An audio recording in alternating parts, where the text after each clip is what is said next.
Small motors. I have probably soldered these together multiple times, it appears. So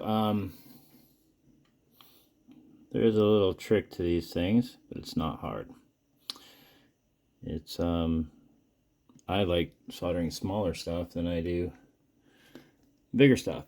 Now I'm doing this in a microscope too, so that you can see it as well, and recording it. So get your you want to get your soldering iron up to about 350 degrees for something like this, 350 degrees Celsius. It's roughly 750 to 800 degrees Fahrenheit, I guess, something like that. Anyway, so I always use flux on everything, and typically I don't really pay attention to much what people say as far as using flux, because as long as you use a no clean flux, it has to say no clean on it. This is pretty wore out, but this is I use a no clean flux. It's really important, and what that means is it doesn't mean that it's not clean. It means that it doesn't have a cleaning agent in it, and the cleaning agent in it deteriorates electronics. So flux is very important to having not only pretty but good solder. So yeah, let's just go ahead and undo that. So it's literally I kind of relate soldering to you can relate it to cooking in the oven. So typically, like if you're cooking a turkey in the oven, whatever it is, and you want to cook it nice and slow, so you cook it all the way through, that's exactly what you don't want to do with soldering. You actually want to leave the inside nice and raw, right? You don't want to cook anything on the inside, but you want to cook the outside as quickly and fast as possible. So typically I would flux the joint, but this being small like this, I don't flux this because it will melt into the motor. And when that happens, especially these little ones, you ain't getting it out, and the motor is pretty much toast at that point. So I just put a little bit on the tip, just a little drop. I like these ones that come in the syringe.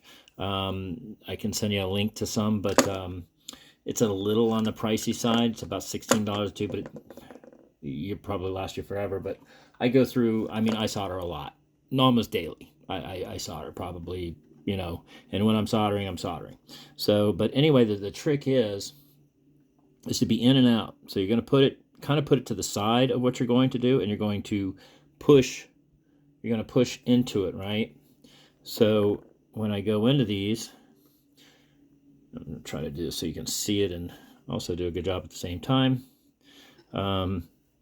Is what I'm going to do is also get you some blue tack. This is just regular putty, whatever, but blue tack is a good one. So I'm going to put it just to the side of it, and it's I get this stuff. It's just regular old pads. You can get the stuff. It's super cheap. The whole kit you probably have some of the kit that you guys have at the house, but I don't use I just kind of use it like a painter would, and I just clean my tip, and what that does is it exposes the metal on the soldering iron itself.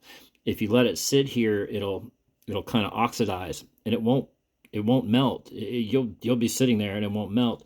Also, another little trick that I use is put a little bit of solder on the tip. This will help fuse it. It's not necessarily, you're just using it as a kind of like a bridge, a catalyst, to transfer the heat. So I will just put a little bit on the tip like that, and when you come in here, you can just, and that's it. You just touch it. And that's it. You're done. Don't sit there and try to play with it and all that stuff. If you start to do that, it gets messier and messier. Just stop. Another way that also, if it does get like that, just clean everything off and hot lock. So I'll just pull these off. just so you can see how I clean something. All right, so we clean it. We're going to, my fingernail's dirty. I just simply pull everything back, and I let it melt, and I pull it back a little bit. Now, anything else but motors, I would put flux all over this thing, and I would just nice and quick, so you're not putting any heat in one spot for any long period of time. That's the trick. Keep the heat on top. So I'll do all 3 of these super quick, and so you can see me work through it.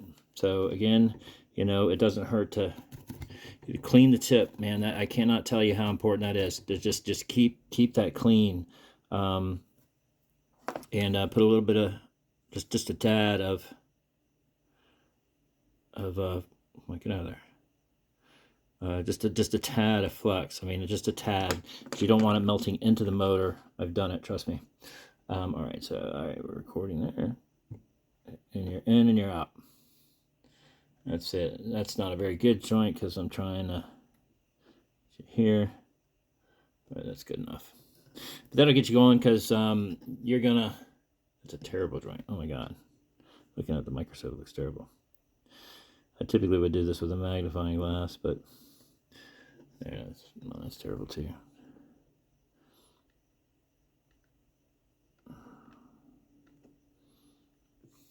Yeah, it's better.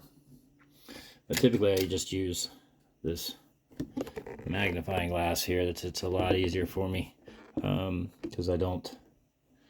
This is very awkward with everything trying to work in a confined area. That's another thing that you try to do, is work in a certain direction. Like if you're right-handed, start this way.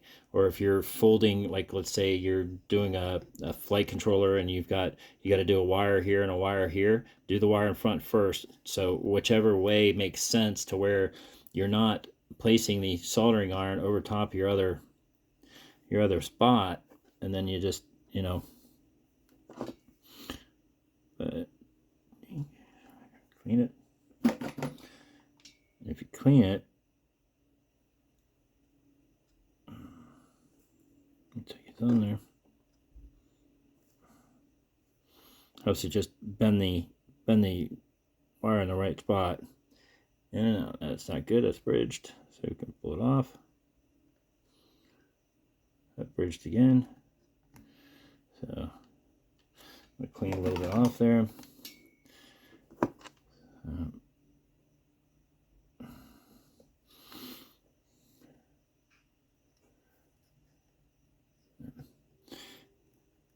These are way better than this. It's just too cramped.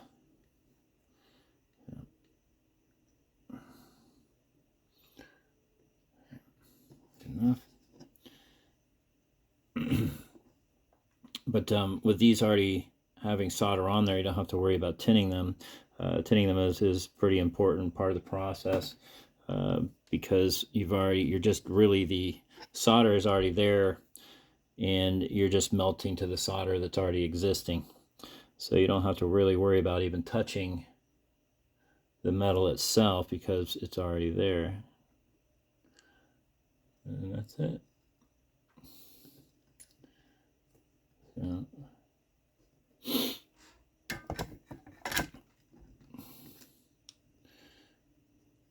and we have solder together. Another thing is I use, maybe I don't use it right now, is I use 99% isopropyl alcohol. I don't know what to do with it.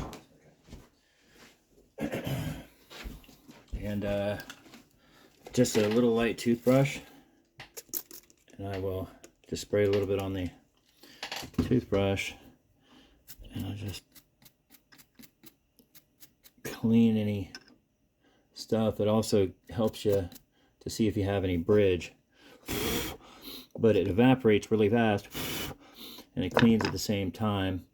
Always just kind of, you want to kind of spin the motor and make sure nothing got in there as everything's drying. And yeah, but For being cramped, that's okay. I've done way better, but it'll work. And that's all you need. That will get that's a plenty good enough solder joint, especially for this. I'm usually very, very particular. I am very proud of my soldering. When people look at my stuff, I want it to look like it came out of a machine.